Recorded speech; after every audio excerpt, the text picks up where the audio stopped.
Ya, oke. Masih bersama channel Mister Alfi Banda, berkarya untuk berdampak.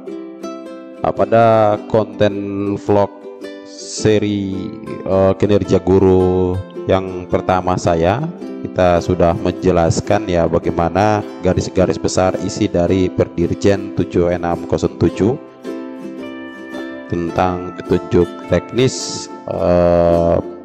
pengelolaan kinerja guru ya melalui aplikasi platform Merdeka Mengajar. Nah, pada vlog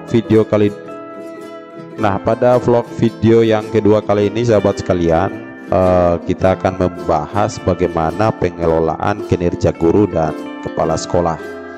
Ya. Sebelumnya kita ketahui dulu manfaat pengelolaan kinerja guru dan kepala sekolah.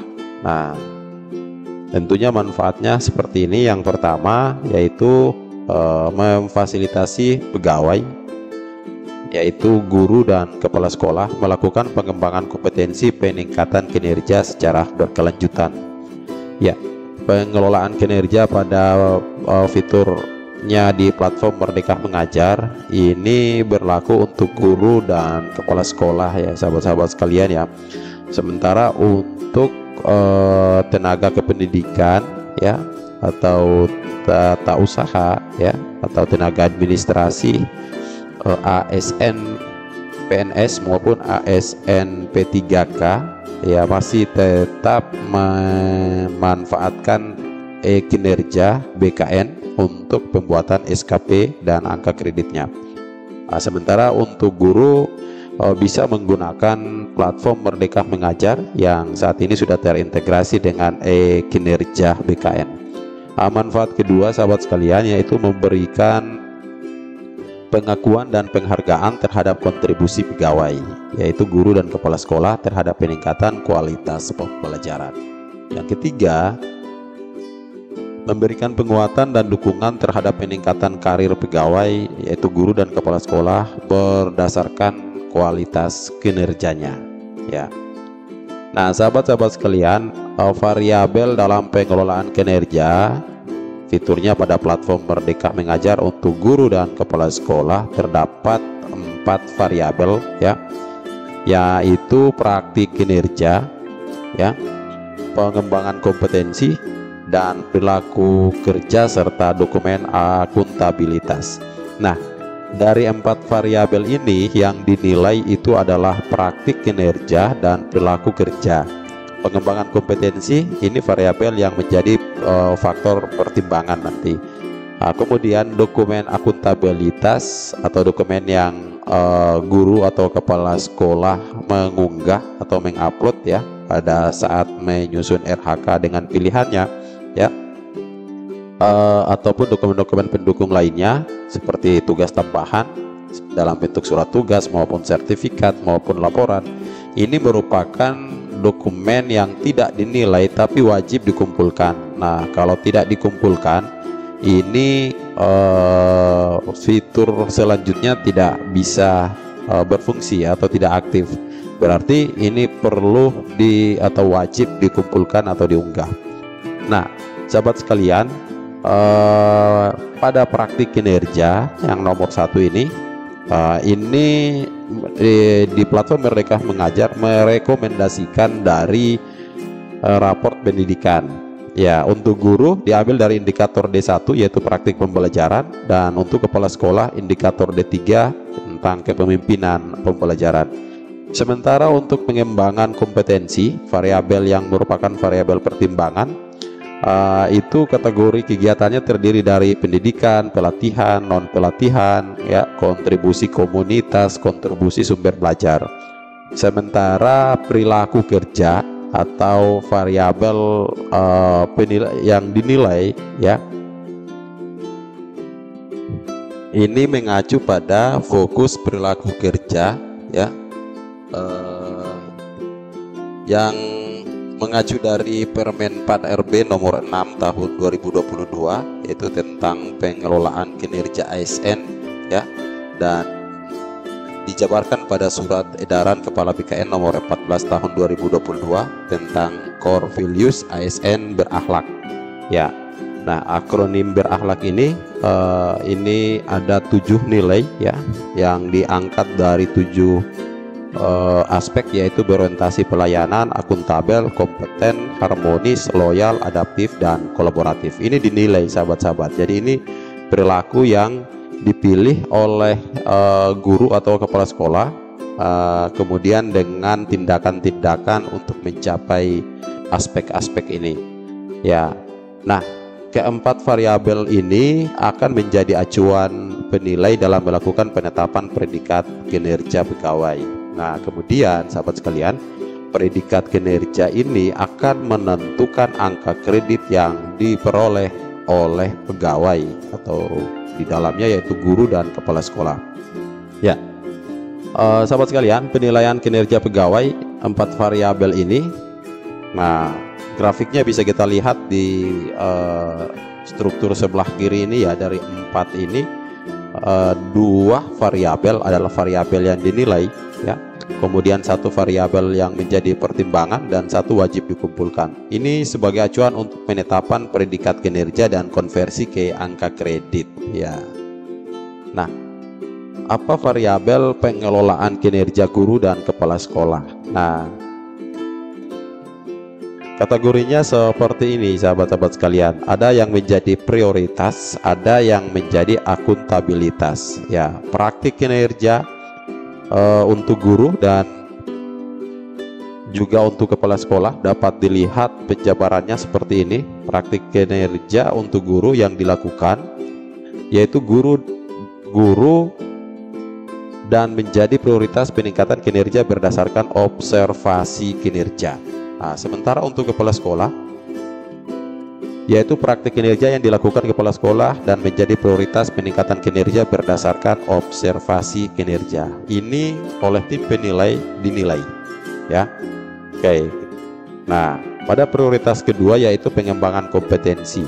Nah, ini berupa pilihan kegiatan pengembangan kompetensi sesuai dengan kebutuhan dan aspirasi karir pegawai di masa depan serta kesesuaian dengan kebutuhan dan tujuan satuan pendidikan. Ini sebagaimana yang dijelaskan tadi dalam bentuk pelatihan, pendidikan, pengembangan komunitas belajar, dan pengembangan bahan atau modul ajar. Nah, ini tidak dinilai ya, masuk ke kategori prioritas tapi tidak dinilai namun menjadi pertimbangan. Kemudian perilaku kerja, ini yang tadi sudah saya jelaskan ya, 7 nilai dinilai ya, dan masuk pada kategori prioritas. Sementara untuk pertanggungjawabannya yang dikumpulkan atau akuntabilitasnya yaitu dokumen yang menunjukkan akuntabilitas guru dalam melakukan kinerja yang terdiri dari KOSP ya, kemudian SK tugas tambahan dan kehadiran di kelas. Ini untuk guru. Nah, untuk kepala sekolah apa yang dikumpulkan yaitu KOSP, perencanaan program sekolah, pelaporan program sekolah, dan kehadirannya di sekolah. Ya, seperti ini. Nah, mari kita mulai dengan praktik kinerja. Oke, untuk variabel pertama, praktik kinerja. Bagaimana pengelolaan praktik kinerja guru dan kepala sekolah? Yang pertama, sahabat sekalian, sasaran kinerja pegawai atau yang kita sebut dengan SKP. Guru dan kepala sekolah memilih 1 subindikator kinerja dari raport pendidikan. Jadi nanti pada praktik kinerja ini kita akan disajikan link raport pendidikan sekolah kita, dan di situ kita akan menelaah sahabat-sahabat sekalian dan sudah direkomendasikan mana-mana aspek yang menjadi prioritas. Nah, untuk guru indikator D1 itu ada 8 subindikator praktik pembelajaran, sementara untuk kepala sekolah diambil dari indikator D3 yaitu tentang kepemimpinan pembelajaran dengan 8 subindikator juga. Nah, SKP ini sahabat-sahabat ditempuh dalam beberapa tahapan atau beberapa siklus peningkatan kinerja pegawai, dimulai dari diskusi persiapan. Ya, nah setelah kita membuat perencanaan, kita memulai dengan diskusi persiapan. Kemudian observasi kinerja dilanjutkan dengan diskusi tindak lanjut, upaya tindak lanjut dan refleksi serta tindak lanjut. Ini ditempuh dalam satu periode ya, antara Januari sampai Juni dan Juli sampai Desember. Nah, berputar terus di periode kedua dengan siklus yang sama. Tentunya sahabat sekalian, hasil dari periode pertama akan menjadi refleksi untuk tindak lanjut perbaikan pada periode kedua. Ya, dan penilaian kinerjanya adalah guru dan kepala sekolah akan dinilai berdasarkan 3 aspek dari indikator D2 raport pendidikan. Ya, indikator D2 di raport pendidikan terdiri dari upaya refleksi, upaya belajar, dan perubahan praktik. Ini berdasarkan nilai tersebut dan mempertimbangkan pengembangan kompetensi ditetapkan predikat kinerja pegawai. Nah, ini untuk praktik kinerjanya seperti apa SKP-nya dan bagaimana siklusnya dan bagaimana penilaian kinerja. Bagaimana lini masa pengelolaan praktik kinerja? Nah, sahabat-sahabat, lini masanya dapat kita lihat seperti ini. Terdapat sebanyak 2 siklus dalam setahun ya, antara periodik Januari sampai Juni. Jadi pada bulan Januari ini, di bulan ini kita membuat SKP sahabat-sahabat sekalian. Ya, dari 1 Januari sampai 31 Januari guru dan kepala sekolah membuat sasaran kerja pegawainya. Kemudian dilanjutkan mulai dari siklus pertama yang sudah saya sampaikan tadi di bulan Februari. Apa yang kita lakukan? Ya, karena tadi dijelaskan bahwa siklus pertama itu adalah diskusi persiapan. Nah, ini dilaksanakan di bulan Februari. Kita melaksanakan diskusi persiapan ya, untuk persiapan hal-hal yang menyangkut tentang observasi, kemudian tindak lanjut dan upaya tindak lanjut pada bulan-bulan bulan setelah Februari. Kemudian pada bulan Maret ya, guru dan kepala sekolah melaksanakan observasi kinerja dan diskusi tindak lanjut. Nah, ada 2 siklus yang kita tempuh di dalam bulan Maret dan juga bulan September. Intinya periodik 1 ditempuh dengan siklus yang sudah saya jelaskan tadi, kemudian berputar lagi untuk periode yang kedua antara Juli dan Desember. Nah, Februari dengan Agustus itu melakukan diskusi persiapan. Di Maret dan September itu melakukan observasi kinerja, diskusi, dan tindak lanjut. Nah, kemudian pada bulan April bersama secara kolaborasi dengan kepala sekolah melakukan upaya tindak lanjut ya. Kemudian juga di bulan Mei seperti pada bulan Oktober dan bulan November. Nah, pada bulan Juni dan Desember ini adalah bulan refleksi tindak lanjut dan pelaksanaan penilaian. Ya, itu dilaksanakan pada Juni dan juga Desember. Nah, lini masa pengelolaan praktik kinerja dapat tergambar dalam skema seperti ini, sahabat-sahabat sekalian. Kemudian seperti apa siklus pengelolaan praktik kinerja?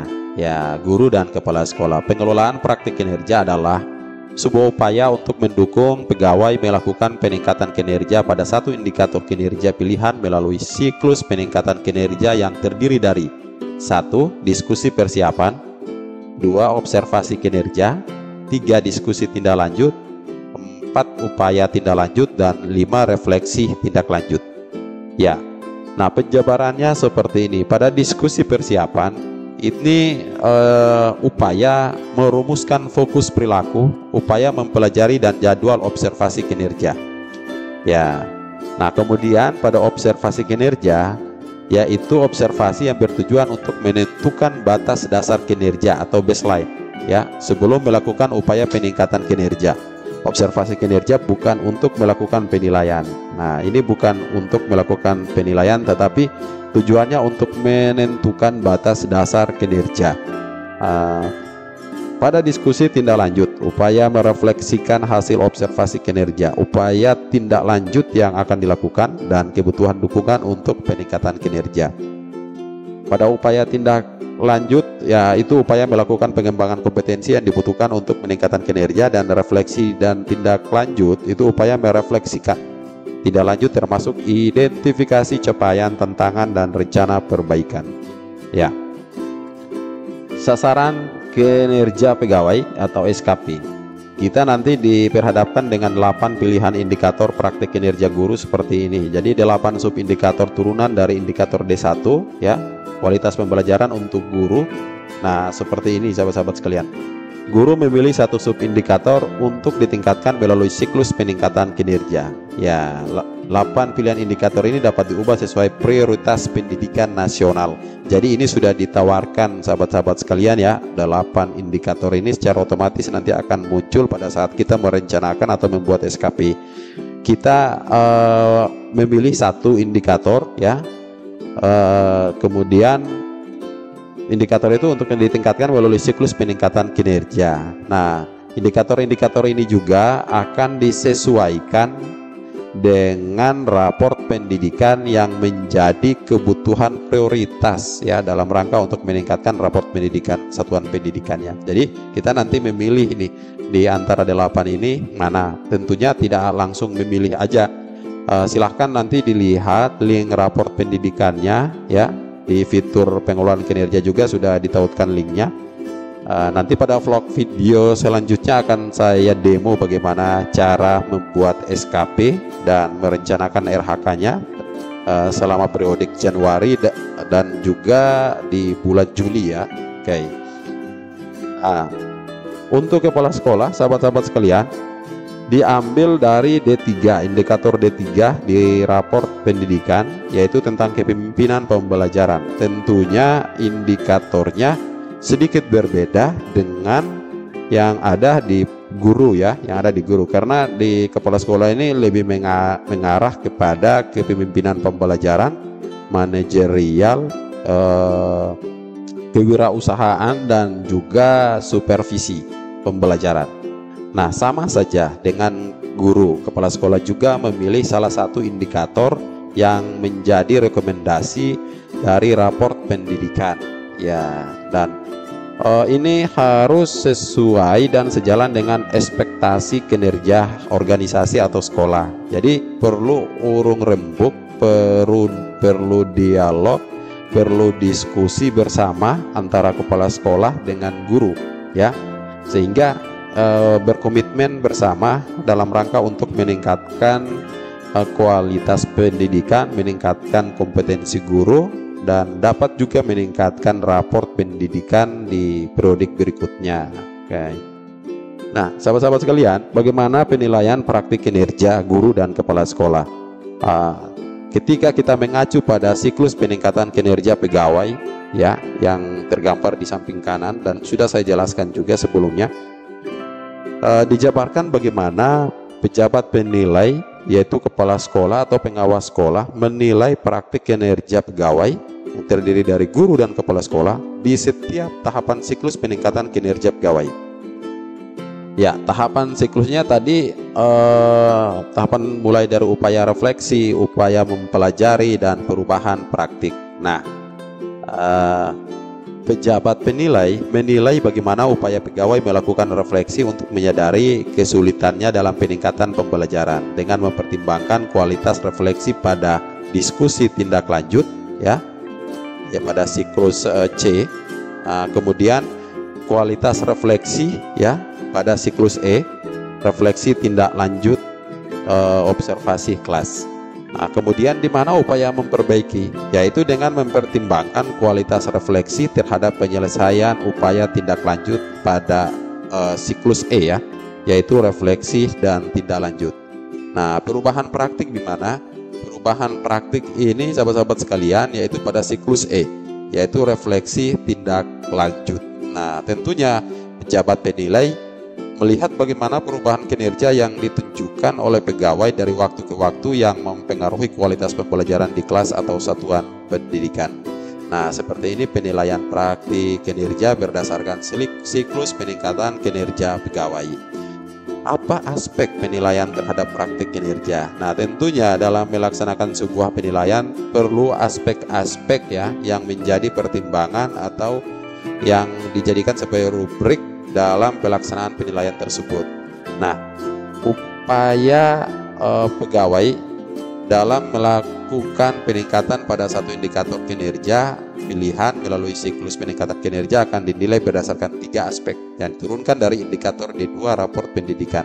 Jadi tetap mengacu kepada D2 raport pendidikan, yaitu upaya refleksi. Apa yang menjadi aspeknya ya? Aspeknya adalah bagaimana upaya pegawai melakukan refleksi untuk menyadari tentang tantangan dalam peningkatan kinerjanya. Apakah pegawai menjelaskan tantangan yang dihadapi? Apakah pegawai mengakui kelemahan diri yang perlu ditingkatkan untuk menghadapi tantangan tersebut, atau justru menyalahkan keadaan? Nah, ini upaya refleksi. Aspek upaya refleksi. Pada aspek upaya mempelajari, bagaimana upaya pegawai mempelajari dan menguasai kompetensi yang dibutuhkan untuk meningkatkan kinerja berdasarkan hasil observasi kinerja dan refleksi diri. Apakah pegawai menyelesaikan upaya tindak lanjut yang telah disepakati, atau bahkan menerapkan hasil upaya tindak lanjut? Pada perubahan praktik, pada aspek ini bagaimana perubahan praktik kinerja yang ditunjukkan oleh pegawai dari waktu ke waktu yang berdampak pada kualitas pembelajaran di kelas atau satuan pendidikan dibandingkan dengan batas dasar kinerja yang terlihat pada saat observasi kinerja. Ya, oke. Yang berikut, variabel berikutnya adalah perilaku kerja. Oke, mari kita lihat bersama bagaimana pengelolaan perilaku kerja. Ya, perilaku kerja sebagaimana yang telah saya jelaskan tadi, bahwa ini mengacu dari Surat Edaran Kepala BKN nomor 14 tahun 2023 tentang core values ASN berakhlak, ya. Jadi fokus ke 7 perilaku kerja ini yang terdiri dari berorientasi pelayanan, ya, kemudian kolaborasi, ya, kemudian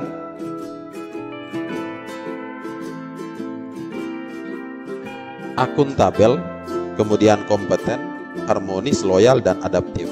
Nah, kita bisa lihat, ya, ini di Perdirjen juga, Perdirjen 7607 juga sudah dilampirkan, sahabat-sahabat sekalian.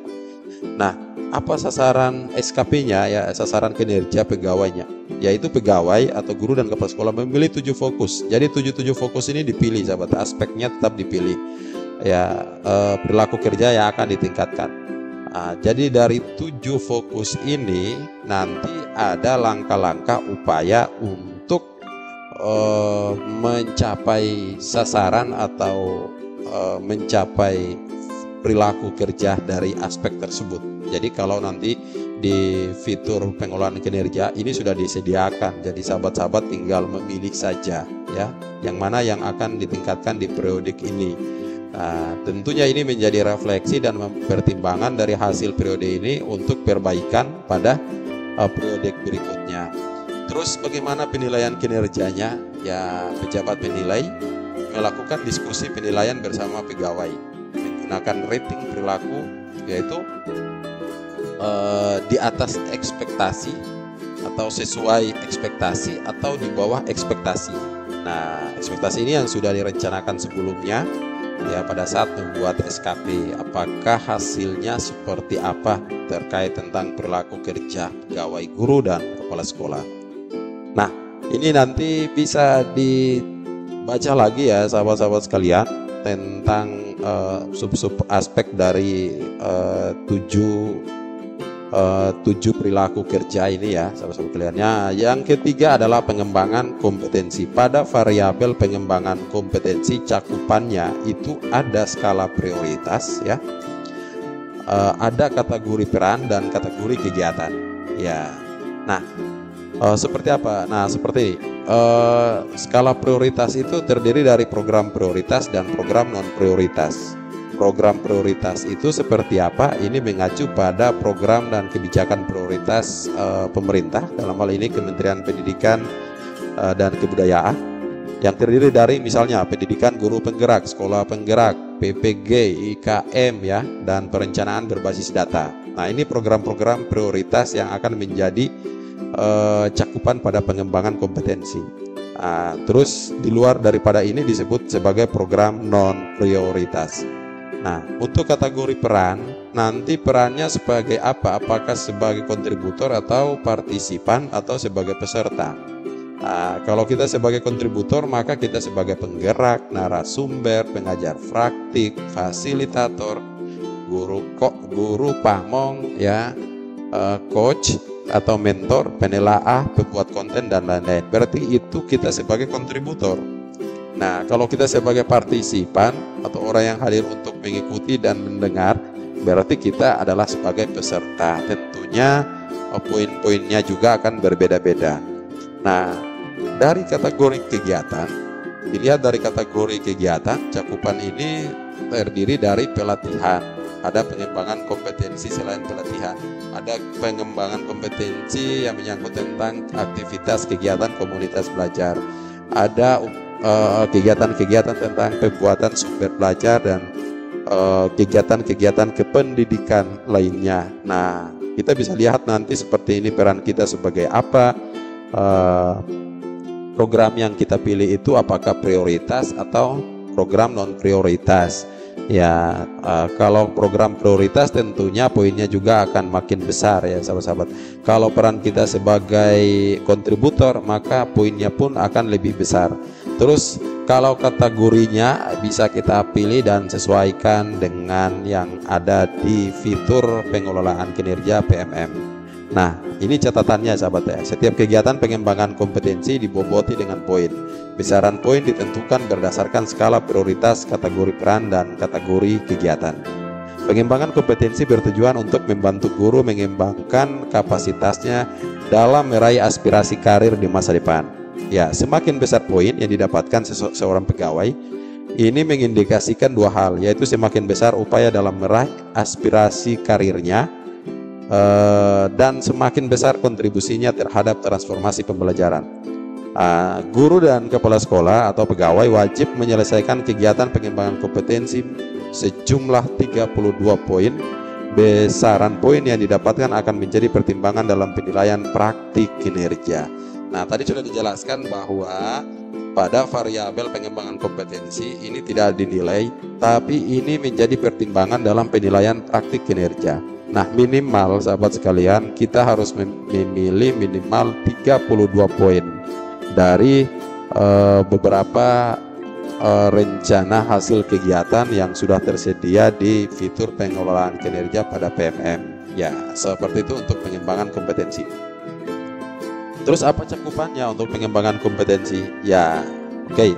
Kita bisa lihat seperti ini. Ini juga poin-poin dan cakupan-cakupan ini sudah di Perdirjen juga sudah dilampirkan ya sahabat-sahabat sekalian ya. Ada 8 poin pelatihan mandiri, terus 12 poin per kegiatan berdurasi 2-3 jam. Nah, kemudian 128 poin per semester. Jadi kalau ada aktivitas-aktivitas seperti ini maka poinnya nanti seperti ini ya. Nah, bagaimana pengelolaan pengembangan ya kompetensi guru dan kepala sekolah? Nah, skemanya seperti ini sahabat sekalian. Pertama, ini masuk dalam pembuatan SKP. Guru dan kepala sekolah mengusulkan jenis kegiatan pengembangan kompetensi minimal 32 poin. Kemudian pejabat menilai, yaitu kepala sekolah dan pengawas sekolah, menetapkan jenis kegiatan pengembangan kompetensi. Ya, pada pelaksanaan kinerja, ya pelaksanaan kegiatan pengembangan kompetensi ini menggunakan bukti penyelesaian kegiatan pengembangan kompetensi. Nanti RHK-nya seperti ini, sahabat-sahabat sekalian. Ya, jadi dalam pengawalan pelaksanaan kinerjanya ya, dari SKP yang telah dibuat, kita akan terlihat nanti ya di dashboard atau akun pejabat penilai nanti seperti ini. Dari tiap RHK yang dipilih ya, nanti akan tergambar statusnya seperti apa, apakah sudah dikumpulkan ataukah belum dikumpulkan, ataukah statusnya juga sudah disetujui oleh kepala sekolah dan sebagainya ya. Oke. Kemudian bagaimana penilaian kinerjanya? Ya, poin penyelesaian kegiatan pengembangan kompetensi digunakan untuk pertimbangan menetapkan predikat kinerja pegawai. Jadi ini sebagai bahan pertimbangan untuk menetapkan predikat kinerja pegawai. Nah, pada variabel terakhir yaitu dokumen akuntabilitas. Nah, contohnya seperti ini, sahabat-sahabat ya. Misalnya untuk kepala sekolah ya, ketika ada kaitannya tentang RHK yang dipilih itu tentang dokumen-dokumen penting seperti RKT dan RK, terus kurikulum operasional sekolah ataupun dokumen 1 yang masih menggunakan kurikulum 2013, yaitu ini nanti akan diunggah ya tetap diunggah, ini tidak dinilai tapi ini wajib diunggah ya. Nah, seperti itu sahabat ya untuk kepala sekolah. Misalnya guru yang diunggah misalnya sertifikat kegiatan yang dipilih pada RHK-nya atau pelaporan kegiatannya, ataukah pada saat dia menetapkan atau memilih tugas tambahannya, dia memilih bahwa dia terlibat dalam tugas piket guru di sekolahnya. Nah, berarti dia harus melaporkan SK yang menyangkut tentang tugasnya dan juga laporannya menyangkut tentang kinerja yang dia laksanakan pada tugas tambahan tersebut. Nah, dokumen akuntabilitas adalah dokumen yang secara sehari-hari memang dikerjakan dan dihasilkan oleh pegawai dalam menjalankan kinerja, bukan tambahan dokumen baru. Ini catatan. Jadi ini jangan sampai menjadi miskonsepsi bahwa kita harus membuat satu dokumen baru atau beberapa dokumen baru akibat daripada adanya fitur pengelolaan kinerja pada PMM. Jadi tidak ya, sesungguhnya dokumen-dokumen ini yang sudah kita lakukan keseharian sebagai kepala sekolah ya, bagaimana praktik manajerialnya yang menyangkut tentang dokumennya, sebagai guru bagaimana praktik pembelajarannya yang menyangkut tentang dokumennya. Jadi ini tinggal diunggah aja. Sesungguhnya ini kita lakukan setiap tahun dan setiap semester. Oke, bagaimana proses penilaian dalam pengelolaan kinerja? Nah, penilaian dalam pengelolaan kinerja untuk guru dan kepala sekolah dapat digambarkan seperti ini sahabat sekalian. Kalau dulu kita kenal dengan DUPAK ya. Nah, sahabat-sahabat sekalian, untuk kali ini agak lebih praktis lagi, yaitu kita lebih fokus bagaimana penilaian dalam pengelolaan kinerja terhadap seorang pegawai, guru dan kepala sekolah itu adalah kewenangan penuh pejabat penilai. Yaitu kepala sekolah yang menilai guru dan pengawas yang menilai kepala sekolah. Ya, sebagai pejabat yang bertanggung jawab terhadap peningkatan kinerja sekolah. Nah, yang kedua, angka kredit diperoleh seorang pegawai melalui konversi predikat kinerja menjadi angka kredit berdasarkan koefisien angka kredit dengan faktor pengali ya. Jadi bisa dilihat seperti ini. Nah, jika predikat kinerjanya sangat baik, itu persentase faktor pengalinya itu adalah 150%. Baik 100%, cukup 75%, kurang 50%, dan sangat kurang 25%. Nah, untuk jenjangnya dibagi dalam kategori seperti ini, yaitu ahli pertama, ahli muda, ahli madya, dan ahli utama. Koefisien angka kredit tahunan untuk ahli pertama itu adalah 12,5, ahli muda adalah 25, ahli madya 37,5, ahli utama 50. Nah, ilustrasinya dapat kita gambarkan seperti ini. Seorang guru muda mendapat predikat kinerja sangat baik ya, berarti persentase faktor pengalinya adalah 150% karena sangat baiknya ini. Kemudian maka akan mendapatkan angka kredit sebesar ya 25. Kenapa 25? Karena dia seorang guru muda ya. Nih, ahli muda adalah 25 ya, berarti 25 koefisien angka predikat tahunan dikali dengan presentasi faktor pengali karena predikatnya sangat baik, yaitu 150%. Maka hasil angka kreditnya adalah 37,5 ya, 0,5. Jadi seperti ini proses penilaian dalam pengelolaan kinerja. Simpel, praktis, dan sangat sederhana. Nah, bagaimana penilaiannya? Penetapan predikat kinerja didasarkan pada hasil penilaian kinerja yang dilakukan pejabat penilai mengacu pada 4 variabel ya. Praktik kinerja yang tadi sudah dijelaskan ya, kemudian perilaku kinerja, ini 2 variabel yang dinilai, terus pengembangan kompetensi yang dipertimbangkan, dan dokumen akuntabilitas yang dikumpulkan. Jadi predikat kinerja didasarkan pada hasil penilaian kinerja ini, ada pada 4 variabel ini. Kemudian untuk penilaian praktik kinerja Pejabat penilai menilai upaya peningkatan satu indikator kinerja oleh pegawai, karena kita hanya memilih satu indikator ya pada saat merumuskan SKP, yang dilakukan sepanjang pelaksanaan siklus peningkatan kinerja, yaitu dalam satu periode, misalnya Januari ke Juni atau Juli ke Desember. Aspek penilaian yang digunakan adalah, aspeknya tadi ya, menggunakan aspek penilaian dari raport pendidikan, yaitu upaya refleksi, upaya mempelajari, dan perubahan praktik. Yang kelima, pada aspek pengembangan kompetensi, seorang pegawai, yaitu guru dan kepala sekolah, wajib menyelesaikan kegiatan pengembangan kompetensi yang telah ditetapkan pada RHK-nya sejumlah 32 poin minimal. Nah, banyaknya poin yang didapatkan tidak dinilai, tapi dipertimbangkan oleh pejabat penilai dalam penilaian praktik kinerja. Kenapa tidak dinilai? Ya, karena pengembangan kompetensi variabelnya adalah menjadi pertimbangan, bukan untuk dinilai. Sekarang penilaian perilaku kerja. Nah, ini yang dinilai. Nah, pejabat menilai upaya peningkatan 7 perilaku kerja oleh pegawai atau guru atau kepala sekolah pada akhir masa pengelolaan kinerja. Ya, 7 aspek perilaku kerja yang dinilai, yaitu mengacu pada yang tadi sudah saya jelaskan ya. 7 aspek berakhlak ya, berorientasi, pelayanan, akuntabel, kompeten, harmonis, loyal, adaptif, dan kolaboratif. Nah, kemudian bagaimana penilaian yang dilakukan ya dalam pengelolaan kinerja, yaitu pada dokumen akuntabilitas. Seorang guru atau seorang kepala sekolah wajib mengumpulkan dokumen terkait sebagai bentuk akuntabilitas.